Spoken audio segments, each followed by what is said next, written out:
Good morning, everybody. I am delighted to be surrounded, first and foremost, by those I love and appreciate most. I'm up here with the greatest human being I've ever known, my wife, Mary Kay, who has sustained us throughout this journey. I'm also up here with an interesting group of campaign activists called the John 2012 Girls, and I'm delighted to be with them, Mary Ann and Abby and Liddy. I'm also delighted to be joined by our daughter Gracie, who also dubbed as our campaign's senior foreign policy advisor, and I want to compliment her on the excellent job that she did. I'm here with my father, and I want to express my love and appreciation to him, son-in-law Jeff Livingston as well, along with a terrific team. Some supporters, like the beloved Iris Campbell, former First Lady of this great state, is with us, as is the Attorney General Alan Wilson, and a close personal friend of mine, Mike Campbell, who is here, among others. And we're honored and delighted to be in your presence, some of our great supporters. I'd like just to make a few comments about the current state of the presidential race, and then we'll let you go. Now, as candidates for our party's nomination, our common goal is to restore bold and principled leadership to the White House. Leadership that will reignite our economy and renew the American spirit. Yet rather than seeking to advance that common goal by speaking directly to voters about our ideas to rebuild America, this race has degenerated into an onslaught of negative and personal attacks not worthy of the American people and not worthy of this critical time in our nation's history. This is the most important election of our lifetime.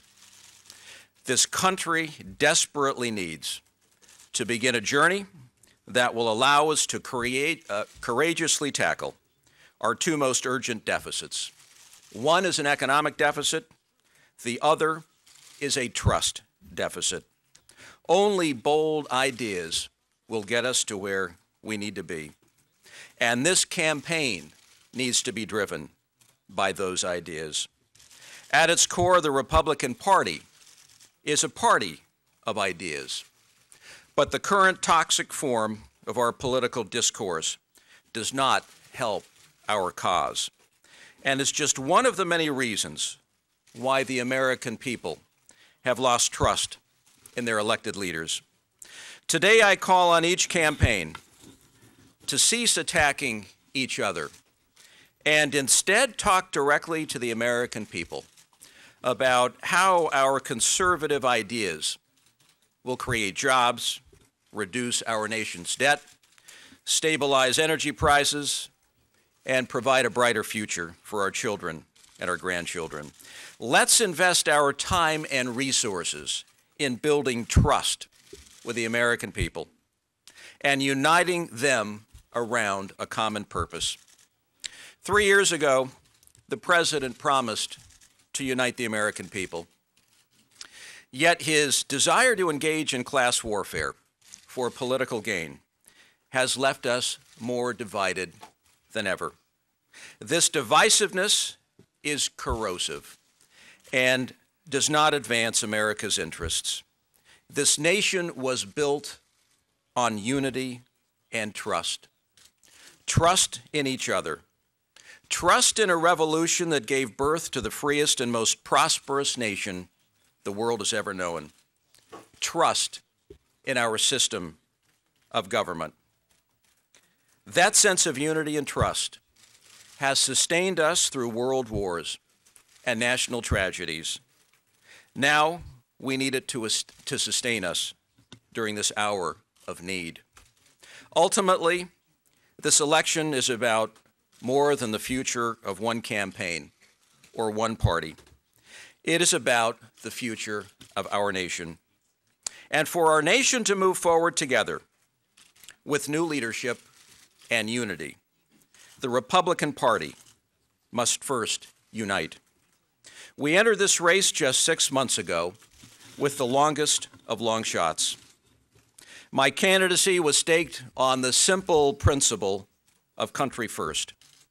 and driven by a refusal to pass down to the next generation a country that is less powerful, less prosperous, and less competitive than the one we inherited.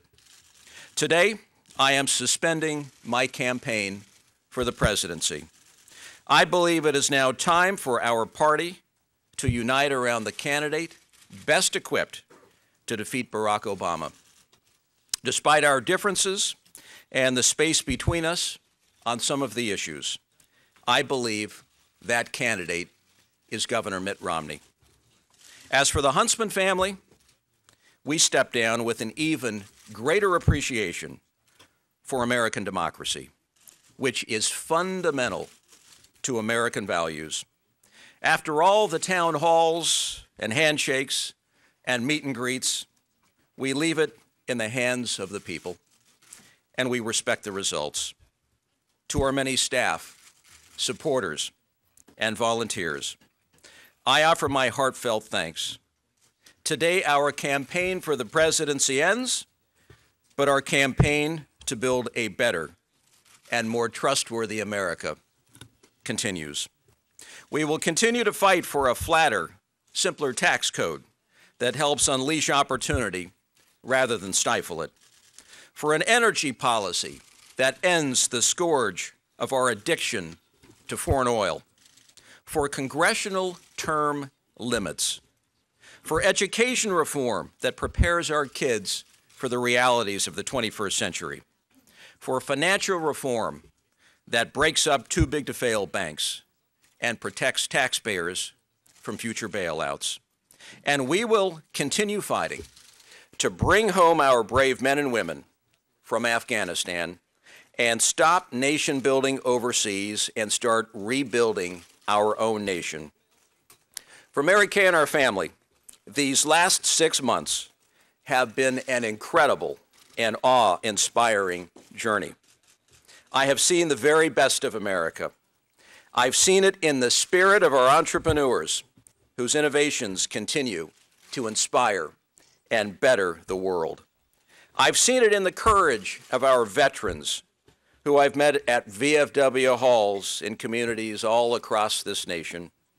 I saw it in China, 10,000 miles away, meeting with dissidents who had been tortured and beaten, but who drew strength from our nation's values, our openness, our freedoms, our commitment to human rights. Halfway around the world, they could still see America's light. That is the power America still projects. And I will never stop fighting for her and fighting to ensure that America's light shines bright for generations and generations to come.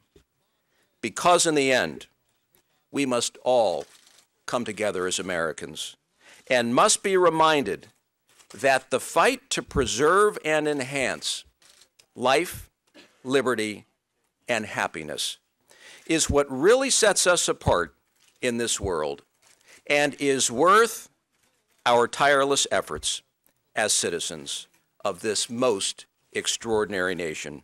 Thank you, and may God bless America.